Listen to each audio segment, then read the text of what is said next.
Welcome, ladies and gentlemen, to the C Word, TV's Last Taboo, where, to be clear, we are not squeamish about class.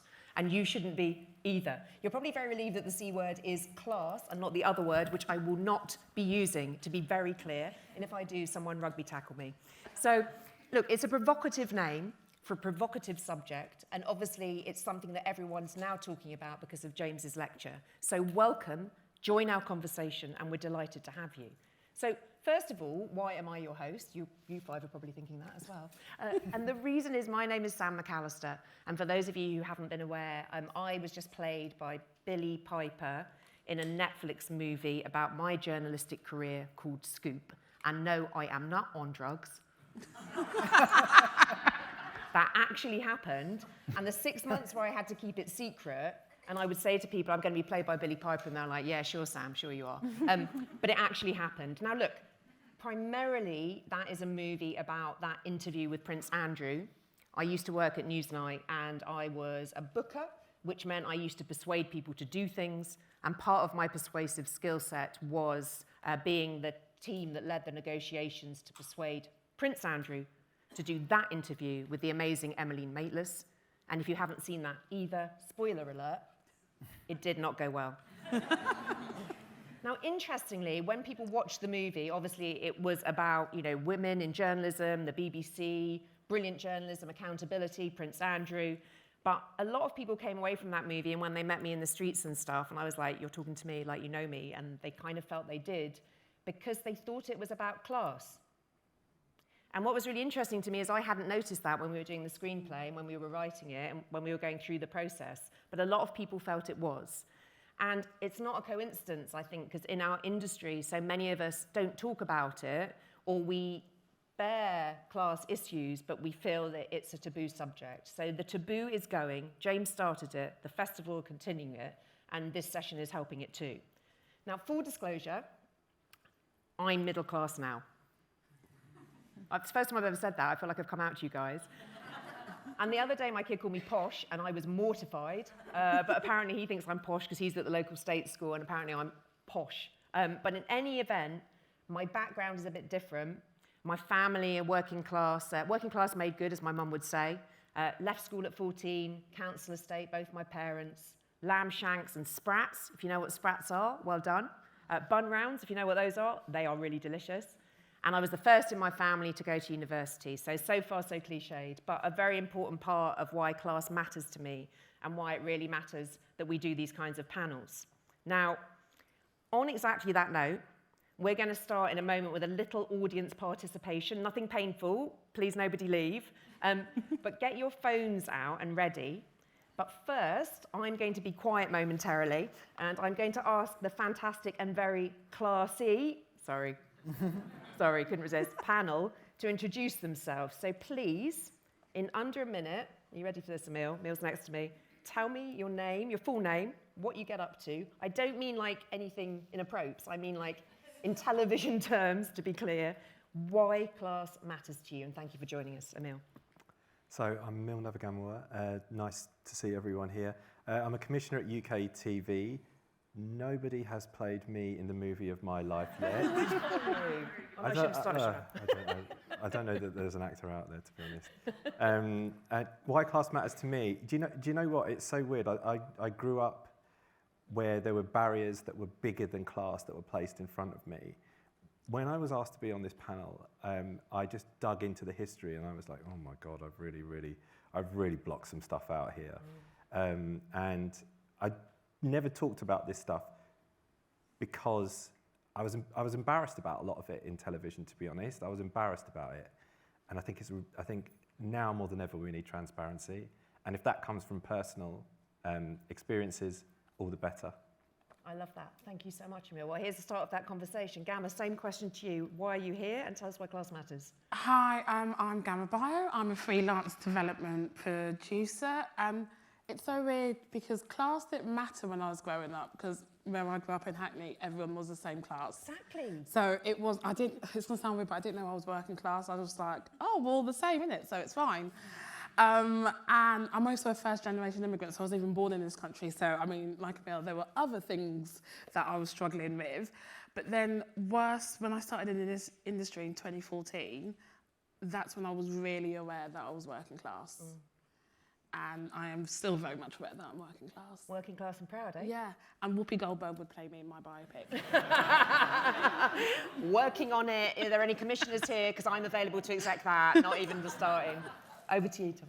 I'm Tom McDonald. I run Unscripted for National Geographic.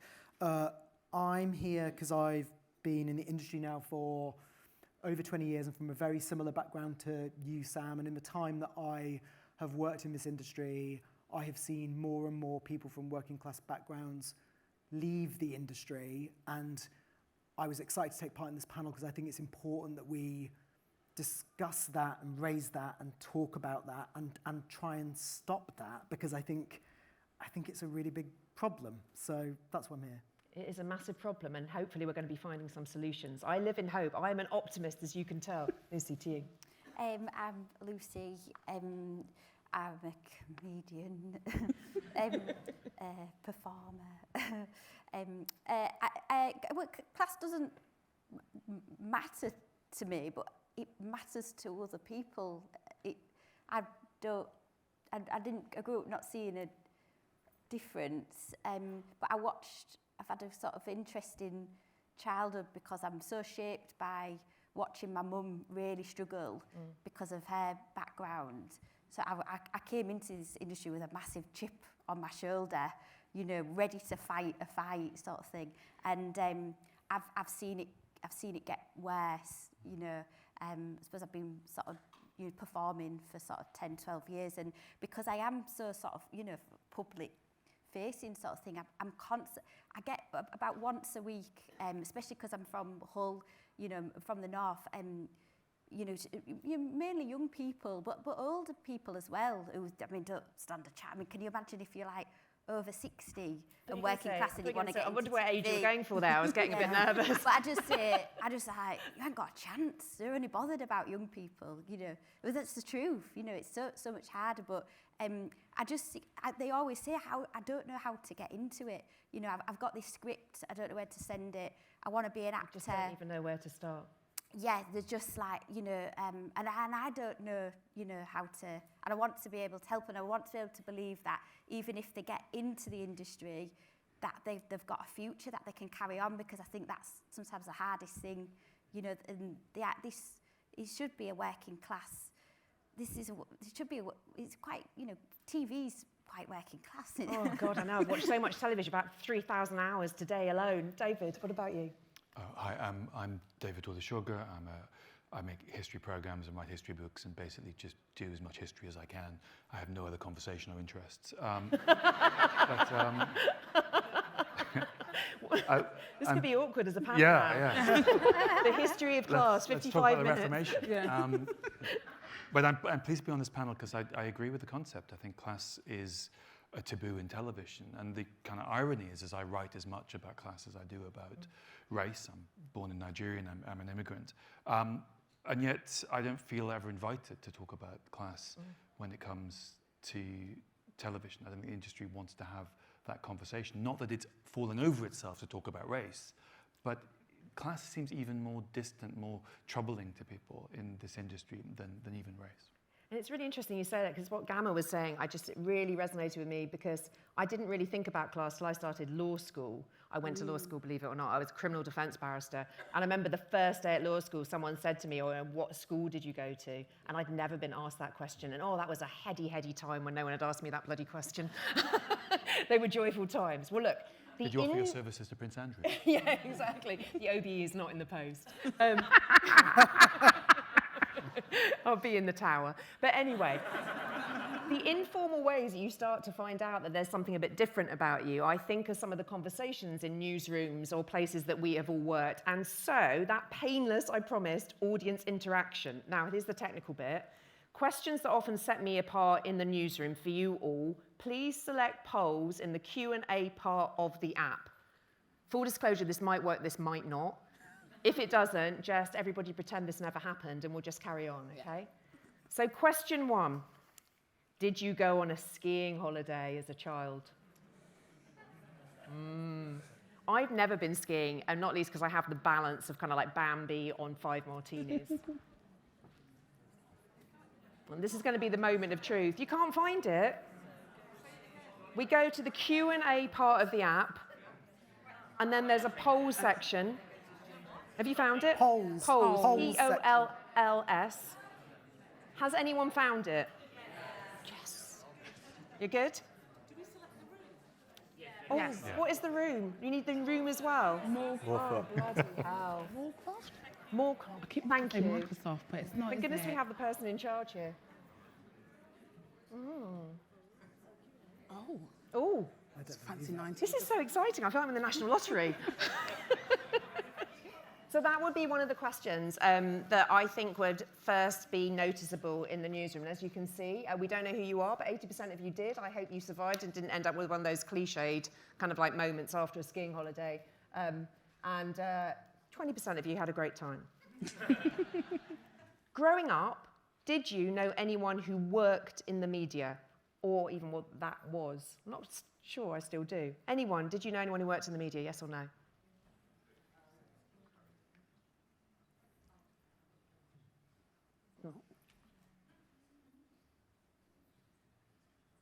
Fascinating. I think no was the answer I was expecting, but 81% is very high. Did you attend a fee-paying school? Yes or no?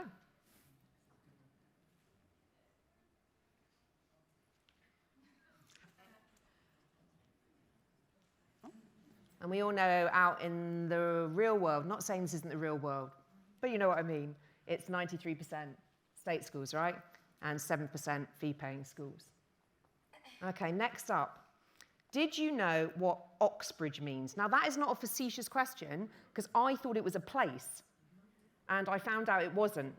So anyone else who thought it was a place, that is the reason I'm asking this question. I just used to go, do you mean I used to Oxford think or they were do you talking mean about Cambridge? Which Oxford. one do you mean? I thought it was a What's place, like Oxbridge? Oxbridge. What is Oxbridge? I then thought it was Oxo, but No, okay. gravy. We're getting similar stats in all of these. It's interesting.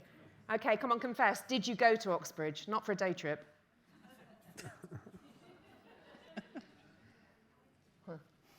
And then the last one, what class do you identify as? Upper, middle, or working?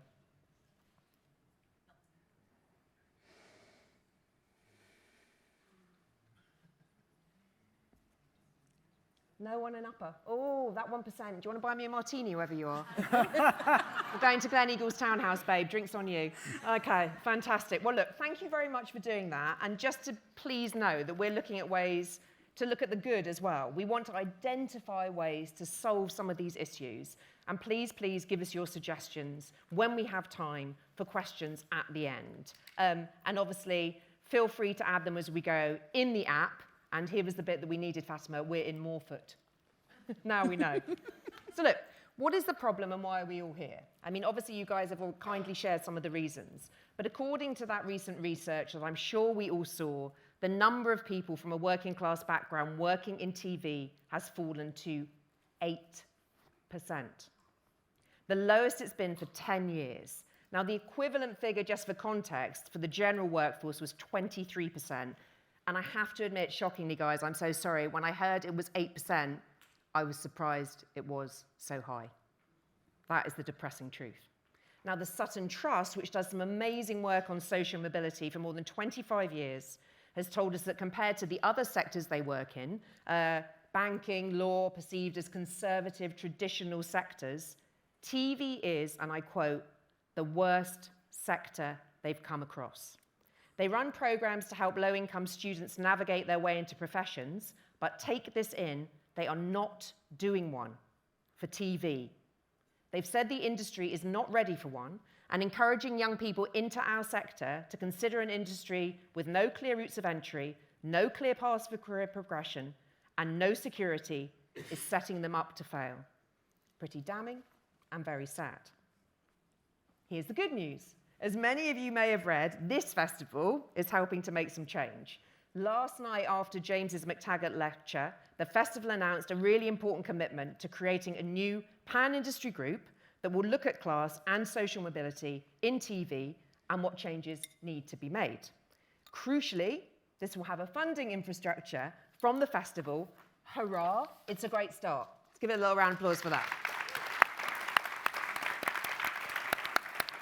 So let's consider this the group's first meeting. We'll make notes on what the problems are and, crucially, where we can make change and take those forward in the coming months. And then this time next year, guys and girls, we have accountability because we can see what actual changes have or haven't been made. Now, enough from me. David, if I can come to you first. You work in other sectors as well as TV. Is this industry really that bad? Yeah, so I work in higher education, I work in newspapers, I sit on the board of The Guardian, and I work in publishing, I write books, and I sit on the board of a publisher, as well as television. And I think when it comes to the socioeconomic mix of television, it's by far the worst of those four sectors. That's anecdotal, but we also know statistically that television is one of those industries that is sort of clustered in a basket of sectors that's doing particularly bad on this form of inclusion and diversity.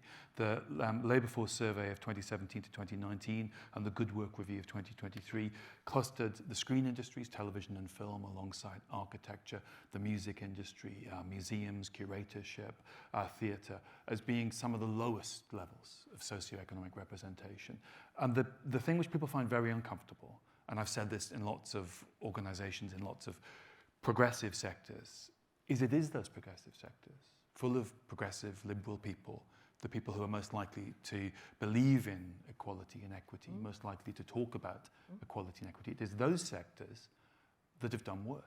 They've done worse than the financial sector. Now, nobody is a hero in this. There's no kind of poster child. Of course. But they've done worse than sectors that don't have this idea of themselves as liberal and progressive. And the sort of the sociological underpinnings of this, I learned this from talking to Marcus Ryder, is an idea called moral license. People in sectors where we think of ourselves as progressive and moral and liberal, we're less likely to have that hard look in the mirror and realize our failings. And of course, the first step to interventions to change inequitable practices is to recognize that they're there. I think that's really interesting, Dave, you said that, because I think one of the things about this is that no one wants to talk about it because they don't want to be seen as classist, right? So we all know in newsrooms, everyone's very conscious about talking about all kinds of issues. Race is one that you've touched upon. People are really weird about it as well. And it's just like not being able to talk about it means that you can't do anything to solve it. Now, I think what's really interesting as well with the industry in crisis, you know, I envisage that many people who are leaving the industry are more likely to be from the socioeconomic backgrounds we're talking about. So I'm sure it will get better in 2 years, but maybe next year this could be even worse. And we don't even know what class is. We've been trying to look at how it's defined by the sector, okay? So the main questions asked on diversity monitoring forms include occupation of the main household owner when you were 14, what type of school you went to, if you were eligible for free school meals, and if one of your parents had been to university. So we don't even have the terms of reference. Look, it's a murky picture. Emil, do you think those are the right questions? And if not, what are? It's such a cryptic way around that. Right, what you're effectively asking with free school meals were you means tested effectively, were you right? poor? Yeah, and so why don't we just ask that? Just ask. There's three things I think that there are some hard barriers, right? The assets, in terms of your kind of familial assets, what you stand to inherit, that wealth, or what you don't, basically, which are, you know, a lot of people, if you're renting your whole entire life and you don't stand to own anything, you are by definition going to be working your whole life. So you probably will be working class, right, in that respect. Then you've got your household income, and then you've got access to education and culture, right? Yeah. So these are all kind of barriers that are based on low socioeconomic backgrounds, which is kind of, you know, we use it hand in hand with working class. The BBC Lab survey in 2013 asked these questions directly. Why don't we ask them? Why don't we just put them on the line and go, we don't have accurate categorization, we won't have accurate definitions, and we will be in the same position in 20 years' time. We'll be sitting here talking about it in fluffy, you know, conversation style and say, we've got to do better and stuff, but we don't put the systems in place in order to do that. I think it's interesting as well because we'll come to this later in the conversation, but also that also relies on people telling the truth. Yeah, it does. Because we're all awkward, aren't we? I mean, I confess my sins to you guys right at the beginning that I am now middle class, and I'm okay with it, but I'm taking it day by day. But there is some shame about it for those of us who come from different backgrounds, right? I mean, do you feel that, Gama, that you kind of like you can see that perspective of it? I think there's shame to talk about it like when you're at work.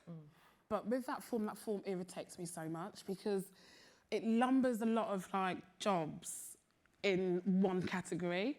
So it's like, sometimes I don't tick the box. I'm just like, no, because what's it going to achieve? But so growing up, well, she still is, but my mum's a cleaner. But then I'm lumbered in the same box as someone who could be a plumber, but that plumber could own their own business.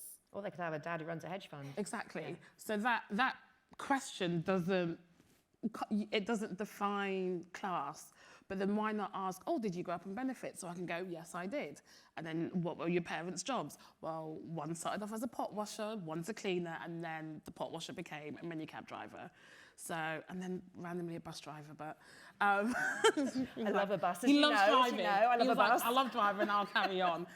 So it's like there needs to be more questions. So I don't think we're ashamed to actually answer the question. I think we're just over wrong it. question. I totally It's the agree wrong with you. question. The questions are really interesting though as well because look, with the cost of living crisis, we keep hearing about, the squeezed middle and middle class families who now only have 80,000 and have to take one of their children out of private school. I'm just leaving that there, guys. We've all read the article and we've all reacted to it. But, obviously wealth, value of assets, as you said, Emil, really come into this as well. I mean, Tom, how would you define your class today and when in your life did it change, which I'm inferring from what you said earlier, as with me? Yeah, I mean, it's a really interesting question, isn't it? Look, I had always imagined, for me, the criteria were, and maybe I'd got them from these surveys, sort of were about what did your parents do for a living? Did either of your parents go to university? Did you own your own home? And the answer to all those questions for me when I was growing up was no. Yeah. My mum was a dinner lady. My dad was a door repairman. I'm from Bradford in Yorkshire. You can't tell anymore. We'll come on to that in a second. But you can when you swear. Yeah, you can when I swear. If I get angry, I go full Cockney. Yeah. And I can baff and paff and grass as well. As, so there's certain words where it comes out, headmaster. But of course I don't think I'm working class now. I am definitely middle class, and I think one of the really interesting things for somebody who sort of jumps a social class is that you end up sort of feeling adrift a bit from your own background, but I never quite feel the same as all the people who were middle class in the first place. We don't fit in. I'm going to confess that's the other big taboo, right? It doesn't matter how much work you do, how hard you work. So you're never going to be one of them. So you're always sort of exactly that. You're sort of stuck between two worlds. Quite an interesting way. But but when did it change? So here's the thing. So I went to a state school, not a fee-paying school, but I did go to Oxbridge. I apologise. Okay. I went to Cambridge, and when I arrived at Cambridge, I had the same as you, Sam, which was sort of what school did you go to? And I genuinely didn't understand the question because I'm like, well, how would you have heard of my school? Do you know what I mean? Yeah. It's like, you're not from... It was a shithole. Why do you want to hear about it? It's also like you're not from Bradford, so you're definitely not going to have heard of it. But sort of more important, I guess more personally for me, or things that I remember more, like, I didn't know what pesto was. I thought that spaghetti... Can you make pesto now? No. That's why. I thought spaghetti came in a tin. Like, genuinely, that's how I ate spaghetti. Behind spaghetti hoops. So gorgeous. It's good. It's delicious still. My palate is still very working class. And like bird's eye potato waffle, Findus crispy pancake. They're waffly versatile, mate. Yeah, exactly. I had never been on a skiing holiday, and people were talking in the first week I was at Cambridge about where they were going skiing. I thought skiing was a sport, not something people did on holiday. So I was very aware of sort of my otherness, and I think the other thing is my accent was, and I sort of hate to say it, I didn't intentionally change my accent. It sort of drifted away over time, and now if I go home, I sound completely different to my mum and my siblings. You pick up the phone to your family and you sound like a completely different person. That's exactly right. Yeah. My husband finds it hilarious. He knows who I'm talking to because I'm like, "Hey, you all right, Mum?" Please keep that for the rest of the panel. So I think that sort of big inflection point and big change came when I went to Cambridge, actually. And I'll be honest, it meant my entry into the TV industry was way smoother than it would have been, because And also, well done, mate. Do you know what I mean? Well done. You shouldn't No, be... fine. yeah, No. yeah.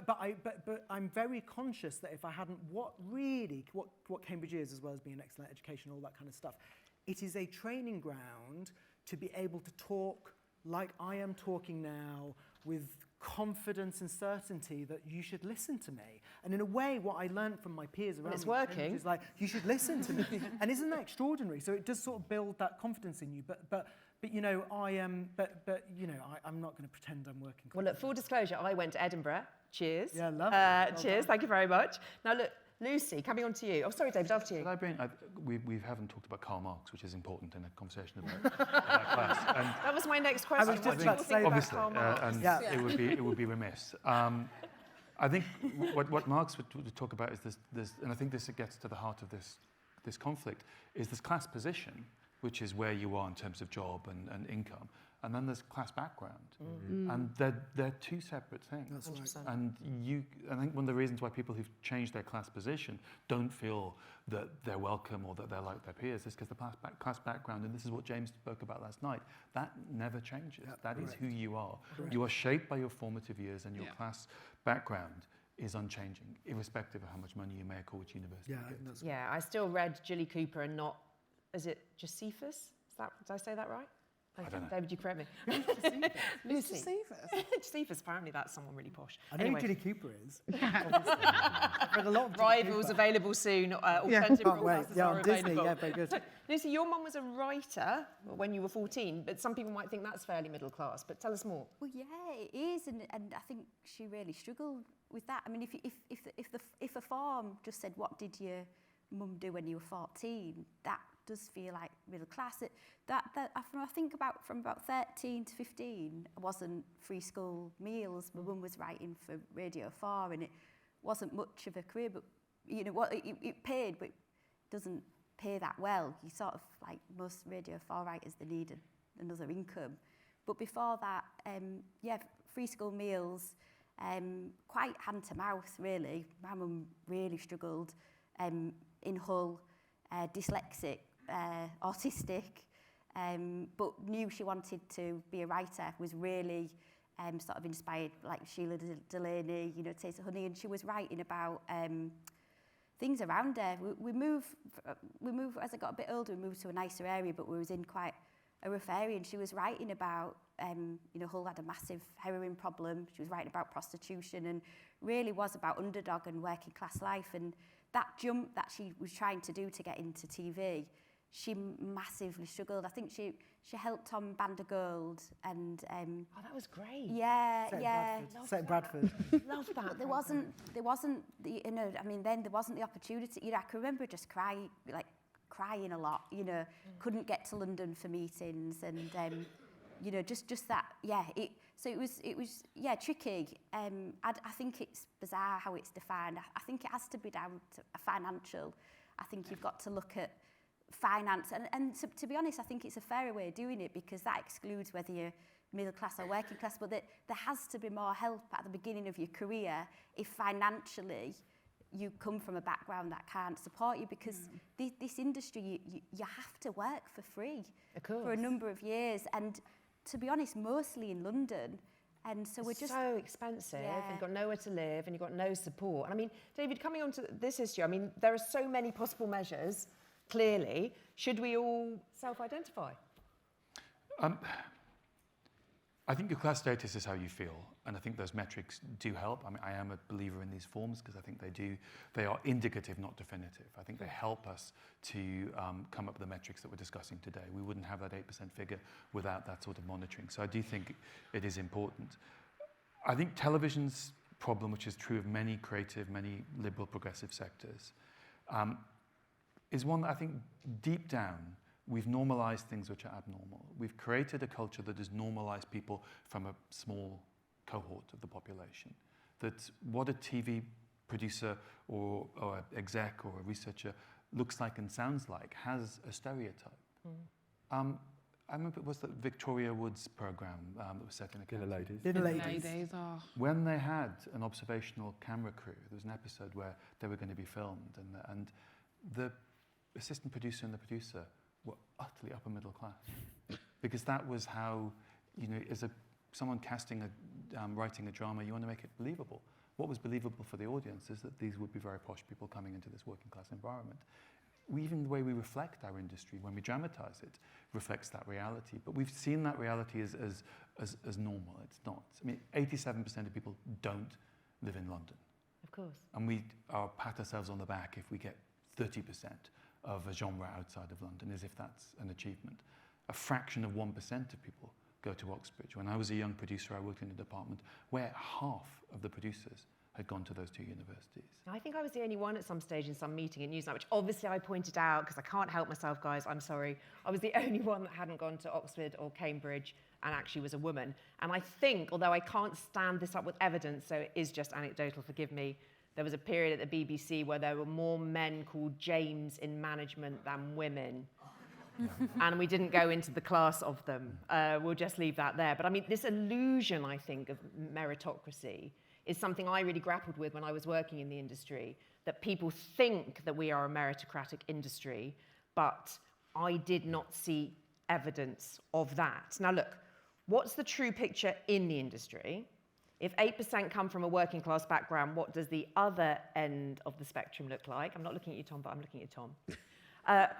One of the big issues raised when researching this panel, to be clear, I didn't do the research. I do not want to take credit for someone else's work. But when we were researching this, it gets to decide what the entire country gets to watch on telly, right? I grew up watching telly every night over dinner. We'd cook dinner, I'd sit in front of the telly, and then my mum and dad would watch Corrie, not EastEnders. Sorry, guys. We would have watched Netflix if it was available. Other brands are not available. And I mean, I consumed telly from the moment I was born. Now, who gets to decide what companies get the commissions and even which individuals then get to work on those shows? So we, not me, to be clear, asked all the major UK broadcasters and streamers for the total number of commissioners and heads of department and how many of them went to a fee-paying school for a rough understanding of what the lie of the land is. Remembering again, 7% of the whole population go to a fee-paying school. And we also asked how many went to Oxbridge. We received data on schools from 3 of the broadcasters. This is not a name and shame, just to be clear, I'm just telling you what we were and weren't told. ITV said of their commissioners, including heads of department, 28% went to fee-paying, 16% with a bursary, 12% without, 56% attended state schools, and 16% of their colleagues did not share their data or preferred not to say. We've all used to prefer not to say. The BBC told us that 19% of their commissioning leadership went to a fee-paying school. Channel 5, Paramount, told us of the 12 people on their commissioning team, they collected information from 11. One was on holiday. Were they skiing? That is my follow-up question. 36% attended a fee-paying school, 9% attended Oxford or Cambridge universities. ITV and the BBC said they don't collect information about uni. Channel 4 didn't give us data on schools, but they did tell us that 20% of their senior leadership team come from non-professional backgrounds. So I suppose, working class, they're saying. Sky, Netflix, Amazon, and UK TV were unable to share their figures. We tried to find data for ourselves, but it is very difficult. Some commissioners put their education on LinkedIn. Some even have Wikipedia pages on it, but we couldn't find anywhere near enough to get a fair percentage of a commissioning team that went to a fee-paying school. And remember, this is the data for employees at the broadcasters. Currently, no socioeconomic data is formally collected about people working on or off screen productions. Tom, you were a commissioner at the BBC. I was. What do you make of these responses, and why does it matter, more importantly? So I've got quite a lot to say about this. I'll put it into sort of parts. I think the first thing to say is, I think there's always a perception that the BBC, in particular, has a very, very posh commissioning team. It was certainly something that people would sort of level at me when I was a commissioner, that we were all posh. And I actually, that really wasn't my experience in Factual at the BBC. Like, it really wasn't. I'm not I'm not going to name names, but if I think about my own commissioning team, I ran a commissioning department, and the vast majority of us were not from fee-paying schools. We were from all over the country, and I think we had sort of very, very different perspectives on the world. And I think having a different perspective on the world, right, is the most important thing. You want a sort of plurality of perspectives in order to get a plurality of programming. On the other hand, I'm afraid I did sit in meetings at the BBC, broader meetings, where we talked about the C2DE audience, which is the working class audience, and often I heard people, again, not going to name names, talking about that audience as though they were sort of aliens from outer space. It was literally, what do C2DE people watch? And you're sort of a bit like, Who even are they? Yeah, who are they? Julie, have you met any? And as somebody obviously who's originally from the north, I would also hear sort of funny conversations actually, where people would go, "What do northern people like? What do northern people do at tea time?" Emmerdale, of course. I mean, it's sort of Emmerdale and Coronation Street. Yeah. But so even though I think it's an unfair, my experience of the BBC actually was that people came from a variety of different backgrounds, and I think our commissioning team broadly were from broad backgrounds. There are clearly, and this is not unique to the BBC, sort of cultural issues about sort of how we talk about. I think everyone said this actually. We're squeamish about talking about the working class. Why do we call them the C2DE audience? Do you know what I mean? And I think people are afraid to talk about what that means. And I think the really sort of the truly really sad thing is often I would sit there and people would go, "God, it's so hard to reach that audience." And I'm like, it's not really, because they're people like we are. Do you know what I mean? It's sort of like, isn't it also the social circle? I mean, Gama, you'll know this, right? So one of the things I would find is like, let's do a survey on this. I said, well, I could just go and ask my mate. yeah. You know, because the social circle gets smaller and smaller. Well, I think, this is obviously not. I don't recommend this to those of you who want to go into career in commissioning as a way of commissioning. But one of the ways that I commissioned or thought about commissioning was, would my mum or my nan watch this show? Mum. Do you know what I mean? And actually, we would sit there and talk about quite highfalutin things, and I would be like, my mum's never going to watch that. Yeah. Do you know what I mean? And so that is for me, was a brilliant barometer. And sort of, yeah, especially my mum and my nan, because they are such Still my avid barometer. watchers of telly. Exactly that. And so, and I think we often, that not going to people, but unfortunately, a lot of people don't have a mum and a nan like mine who watch telly. Do you know what I mean? One of the scariest things to me at the BBC, and this was not in commissioning, but it was in in-house production, was talking to people working in in-house production. David was there for many years, so you will know this as well as I do. People who would go, "I don't have a TV." Jenny, if I And had they a would pound say they for did- every time they Yeah. don't have a Pride. telly. And they would say they With didn't pride. have a telly. And they were Exactly. proud of the fact that they didn't have a telly. And As they if were someone proud of the fact they publishing didn't would say, watch "I've got telly. no books." Yeah, and it's sort of, and that I thought was deranged. You know, it's sort of like, you have to watch telly, right, if you're It's going like to when a work. pilot says, by the way, I'm flying, but I've never had any lessons. Yeah, exactly. I'd be like, I'd want to get off this plane. I think that's really interesting, right? Because it's the experience thing again, isn't it? I don't know whether you experienced this, but obviously, once people got a hint of my background, if there was any relevant question to do with being like East End market people, the whole editorial team turns to me dramatically. Oh my God, yeah. Sam, what do you think? Do you have that experience? As soon as they hear their accent, it's like, oh, we really want you to find like a salt of the earth person. And that term is so loaded. And I'm like, so you basically want me to find someone who looks like me. And I also remember I worked somewhere where within my first week, they were like, okay, so we really want to do something with this South London rapper, but we're looking at chicken shops and we're also looking at, yes. And some of my colleagues who looked at me are in the audience right now, and so they saw this play out live. And they were like, yeah, we want to look at the working class diet. I was like, Oh, mate, honestly, okay. there's so many red flags here. Yeah, I'm I was like, cool, okay, so I did it. And then they just kept giving me these kind of like salt of the earth projects.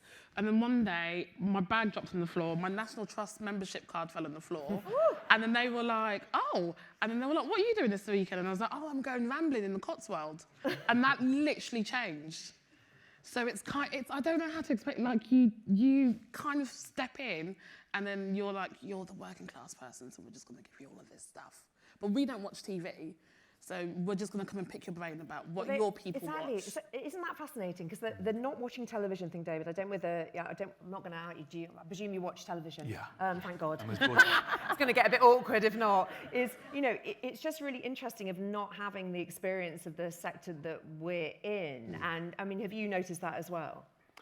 I mean, the thing which I really worry about is I think the industry is dangerously susceptible to stereotypes because of the lack of integration and diversity, socioeconomic diversity within the industry. Some of the things that really frighten me are some of the things I've heard over my more than 20 years in the industry, which are stereotypes, which are ideas that working class people believe in certain things, have certain intolerances, that they are liable to, they're naturally anti-immigrant, they're naturally nativistic. And I don't think that represents anyone I know. And that they're not clever. I think that's the other thing, is so like, it's sort of, overlapping. how do you make this show understandable for working class audience? I'm like, what are you talking? Do you know what I mean? That sort of assumption that there is a sort of intelligence deficit is always the thing that's really pissed me off. But those views are only possible in a world in which you don't, the guy in the desk next to you is not from Bradford, because you don't know anyone, because you're surrounded by a totally aberrant cohort of people. And, Exactly that. And the problem is the higher up you go into television, The worse it gets. statistics we have, the lower it gets. So the more decisions you make, the less likely you are to have any connection with working class life and working class culture. And I think that's really dangerous. That's really interesting. Now, I don't want to turn this into political conversation, to be very clear, but I'm going to use the B word now, Brexit. Post-Brexit, working in a newsroom, I found that those stereotypes got even worse, right? Because the assumption was in the coverage, and I'm not just saying BBC, in lots of places, that if we go for Brexit voter, Leave voter, we go to Wales, and we look for someone who probably hasn't got a job, and maybe they haven't got teeth, and we assume that everyone who voted Leave had an IQ of 2, and they were working class, and they didn't have an education. And I would hear things like, well, these people didn't have an education. And I'm like, hold on a minute, mate. Like, those are my people more than you are. And I think that environment was very hostile. But what was really Very significant hostile. about that is we know from the work of Danny Dorling and other social geographers that the average Brexit voter who voted to leave rather than remain has a higher than average the median income.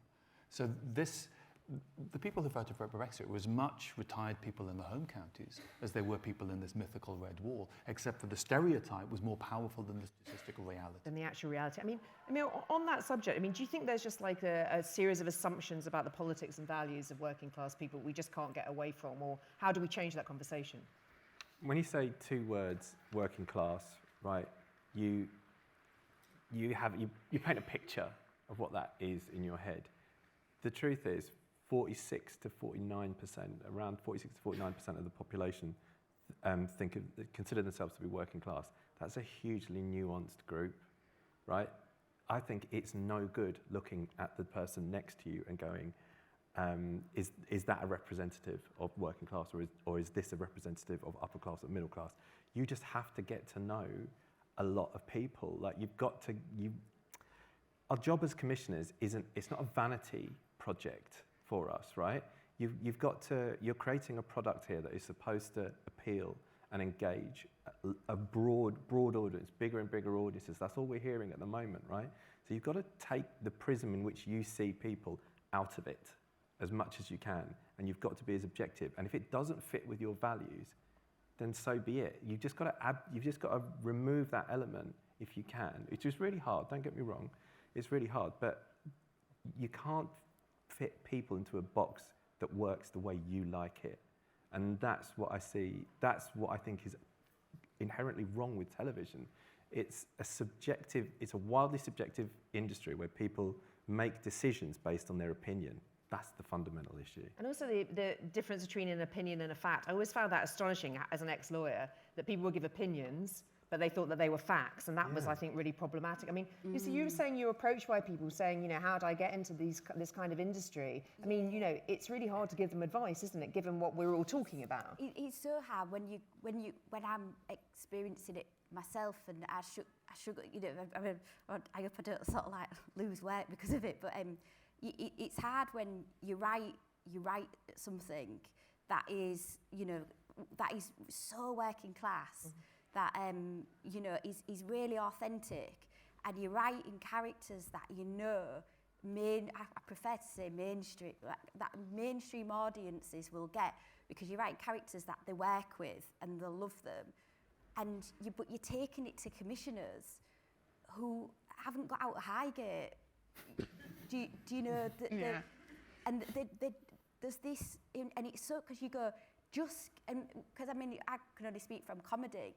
What I'm always saying is, just come up to the north and let us do a script in hand in front of an audience. Who's going to commission that? Because I'm there for that. That would be brilliant. Like, I even think, like, do you remember like laughometers? I do. Like, how do you know, sat in your house in Muswell Hill, reading this script, if people in Durham or Hartlepool are going to laugh out loud? Are they going to pee their pants, right? So then if I'm going through it, how do I get, a GCSE student from Hartlepool that gets in touch with me, how can I advise him when I'm thinking, I can't get... So what's really interesting is, because, I live in Sheffield and I'm always in Hull, so, I'm like, all my friends and family, of working class backgrounds, what I hear a lot still is people quote Only Fools and Horses.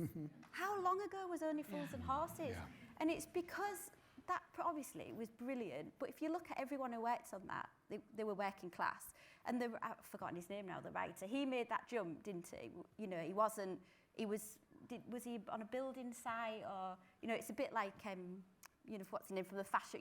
It's always better when they've worked in other jobs and then they move into it, isn't it? But it's because they related to those characters, and there should be something last week that people are quoting. This was B&Q, the last person I heard say it. So there's something wrong. Something to relate to. I mean, we were talking in the green room about Love Island. I've always loved Love Island, but I was a minority of about 2 where I worked. But obviously, just like, reach people, got to people. So look, is TV actually, we're advising people, I'm sure we all mentor people informally, and it's hard to tell people to enter television. I don't want to crush dreams, but equally you have to be realistic. We probably would all struggle to advise people we know or mentor to enter television. I mean, David, would you? Well, I think the fact that we have this panel shows that and the fact that it's 8% shows that that we have a dilemma. We wouldn't want to exacerbate the problem by dissuading working class people from seeking careers in television. But I do think we need to be honest, because at the moment I think we tell half-truths. When we're asked what attributes people need to succeed in this industry, we talk about personal character attributes. You need to be resilient, you need to be creative, you need to be able to work in teams. We never say it's good if your parents live in London, or it's great if you've got some money from a trust fund in the bank. And those things are just as true as the character attributes that we like to talk about. And the real danger is that we delude working class young people into thinking that those attributes matter and everything else doesn't. And I think a lot of young people get trapped, and Natalie Ular, the journalist, has written brilliantly about this, because the financial underpinnings of middle-class people and middle-class lives are not made apparent. We're not honest about them. We don't want to talk about, as this panel is about, we don't want to talk about class. So the class advantage that underpins lives that people aspire to, we're silent about, and not just in television, but as a nation. I think you're absolutely right. And the other thing that we're often silent about is the informal ways that people enter television that are not meritocratic. And obviously, we've all heard these things, right? So, we all know someone who went to the same Oxbridge College as some famous person who's maybe a presenter, not casting aspersions to any presenters on stage, and then 10 minutes later, they end up being your colleague. And then if you are the person that says, hold on a minute, why is this person sitting next to me through a non-meritocratic person, then you are the baddie. Yeah. And every time I raised it, I was the baddie, but I kept on raising it and making myself unpopular. Gama, is this relatable content to you? So I actually got into TV through Creative Access, and I would not have been able to actually afford to start my TV career without them. So they help people from minority backgrounds, including class, even though it's not a minority, but a minority in TV, and they set up internships with production companies. And so I started at CPL, and luckily my internship was 6 months and then got extended. But they also helped me during my tricky period, where when I finished at CPL, I was like, so what do I do now? At that point, I'd been working since I was 16, also going to college and also going to uni. At 24, to potentially be unemployed was really scary. And it was really scary and annoying because I was working with someone whose mum, was it her mum's godmother was a commissioner. And then the other person I was working with was their brother was a series producer. So, and then they also were looking for their next gig, and they were like, oh yeah, I might, take the whole month off. Meanwhile, in my head, I was like, I can't take the month off because then not only do I not have a roof over my head, then my mum doesn't have a roof over her head. So there is that kind of like, yeah, this person, I know this person, that person, and people openly talk about it, and that annoys me. Like, I know some people think, oh yeah, no, everyone keeps it hush-hush. It's like, no, they actually don't. The people who do keep everything hush-hush is people from a background like me where you're, am I allowed to swear? You bloody well are. Well, where you're shitting yourself about paying your rent and paying your mum's rent, and then you're just there like, and then you have to be all smiles like, yeah, well, I'll go find, I'll find something. Oh, yeah, it'll be fine. Overrated. Yeah, it's like, oh, I'll take 2 months off, and it's like, I'm not allowed to, but you go to your godmother's best friend's wedding and say hi, and then she'll give you a commission.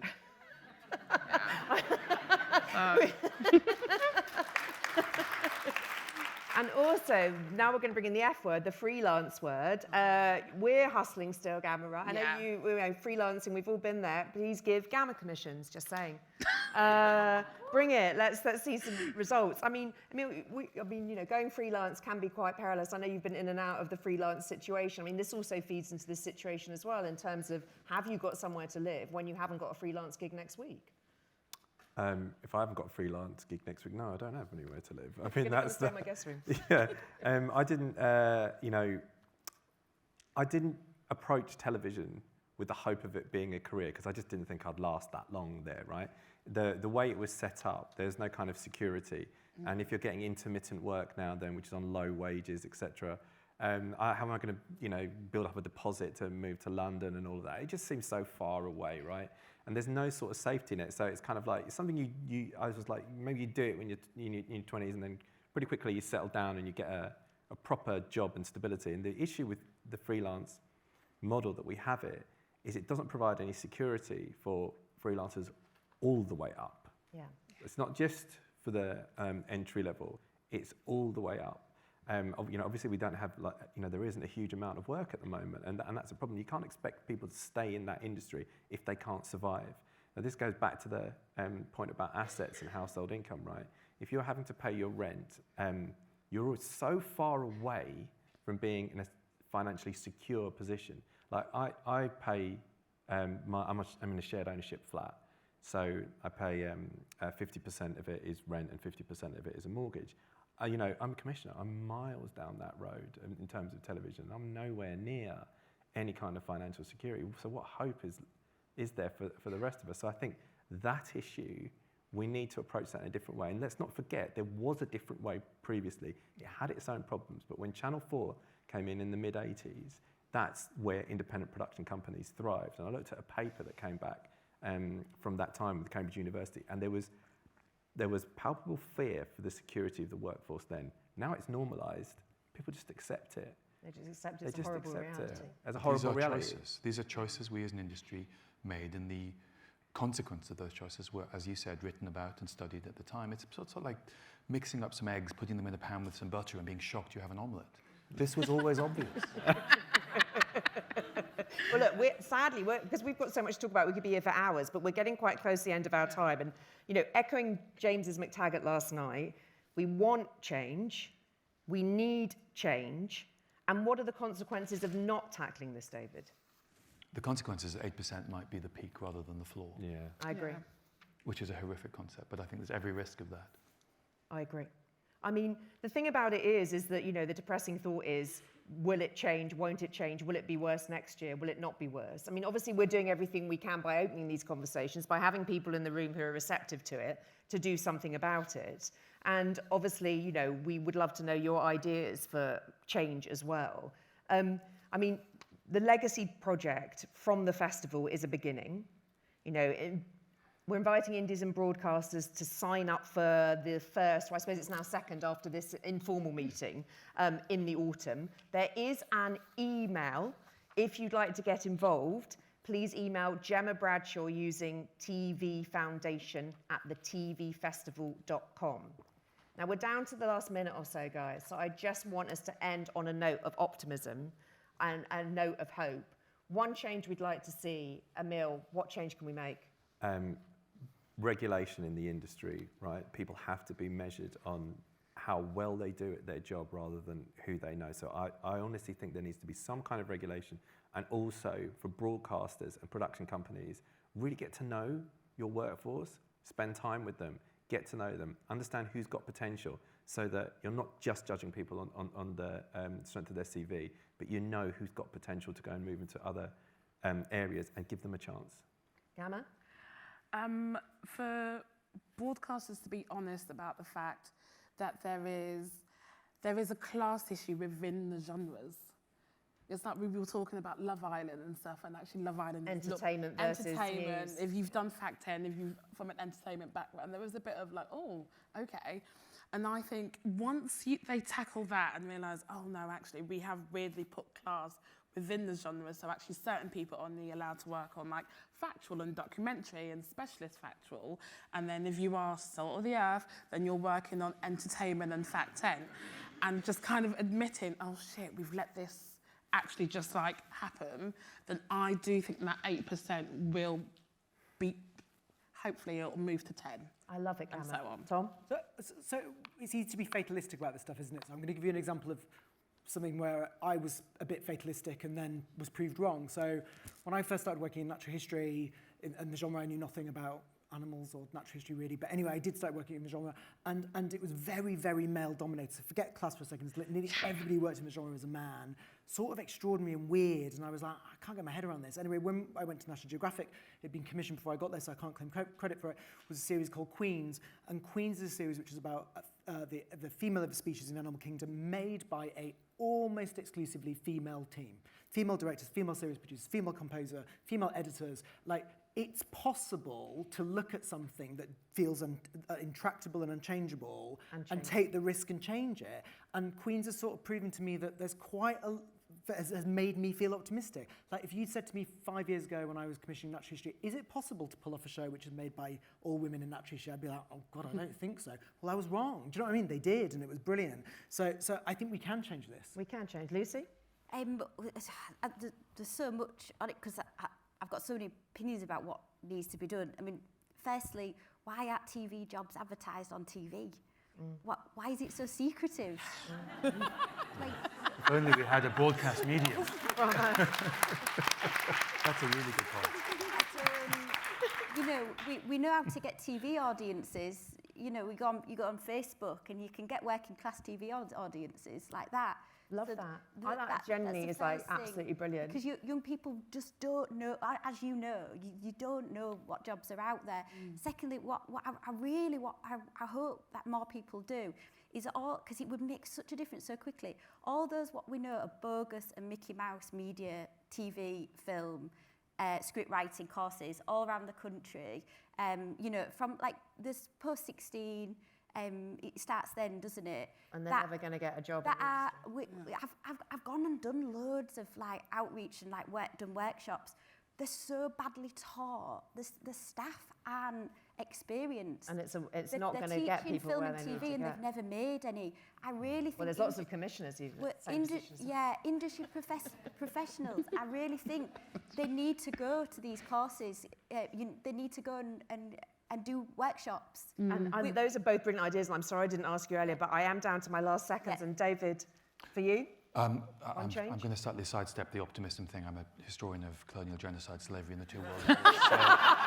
Damn, I should have started with David. Optimism's not my strong suit. So, but I just want to say something I think needs to be said. I think the fundamental problem is there are a great many people in positions of power in this industry who deep down, subconsciously or consciously, don't believe that people who aren't like them can actually make programs. And when they talk about a safe pair of hands, correct. When they use the phrase a London producer, what they really are expressing, even without knowing it, is a belief that it's only really people like them who can do this. And I think until that, I think widespread, those probably subconscious belief is challenged, and it needs to be challenged, I think, externally, I don't think we'll see change. Well, look, here's to people who aren't like that, trying to start projects that employ other people, that help people move forward and make the C word something that we can talk about more, and something that will change the statistic. Thank you all so much for your time. Thank you all so much for your time. Thank you again.